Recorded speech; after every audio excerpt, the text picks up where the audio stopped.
Hello વાલા વિદ્યાર્થી મિત્રો અને મારા ખાખી લવરો માટે જય હિન્દ. સૌપ્રથમ તમારે વાત કરવામાં આવે કે તમારે ગ્રાઉન્ડ છે તે શારીરિક પરીક્ષા તે ક્યારે યોજાશે અને કોલ લેટર ક્યારે બહાર પડશે.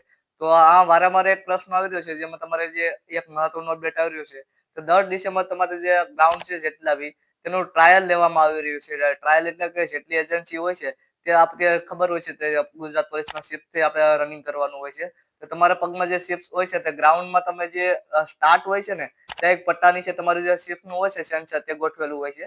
તે તમે ગ્રાઉન્ડ કમ્પ્લીટ કરીને પાછા જે ફિનિશ લાઈન ઉપર આવો ને એટલે તેની ઉપર તમારે પગ મેકવાનું હોય છે જેથી તમારી જે રનિંગ છે તે કાઉન્ટ થતી હોય છે.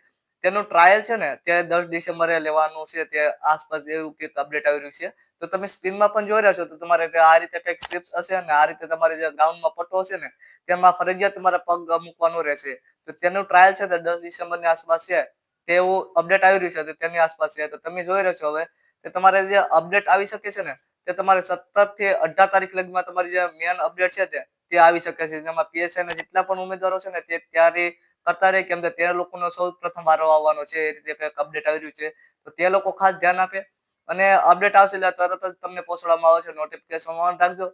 હવે ટૂંક સમયમાં એટલે કે ગણો હવે તમારે 10 ડિસેમ્બર પછીનો તમારે જે છે તે ખાસ તમારે શારીરિક પરીક્ષાનું અપડેટ આવી શકે છે.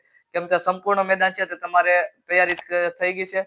જેટલી પણ એજન્સીને તમને આપ્યું છે જે રનિંગ અને શારીરિક પરીક્ષામાં પાસ કરવાનું તેનો 10 ડિસેમ્બર પછી ટેસ્ટિંગ લેવામાં આવશે.